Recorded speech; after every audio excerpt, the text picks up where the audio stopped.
جی امینی، میں تائید کرتا ہوں امینی صاحب کی اس بات کی کہ ایسے بے شمار کیسز آتے ہیں ہمارے پاس بھی، اور میں پھر ان کو مردوں کو ڈراتا ہوں کہ آپ نے اتنی دیر قریب نہیں جانا.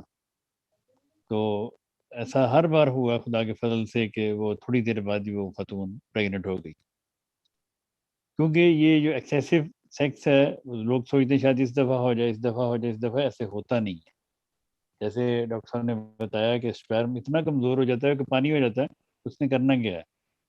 اس لیے ایسے حضرات جن کی اولاد نہیں ہو رہی، وہ کسی اچھے ڈاکٹر سے اپنا مشورہ کر کے اس کے حساب سے چلیں، اور روزانہ والی گیم کو چھوڑیں. ہفتے میں ایک بار ٹرائی ضرور کریں، اور وہ بھی پیریڈز کے بعد، پیریڈز کے تیسرے دن، چھٹے ساتویں دن، 10ویں دن، یہ 2-3 ٹرائیاں کر لیں تو اللہ تعالیٰ کے فضل سے کامیاب ہو جاتے ہیں.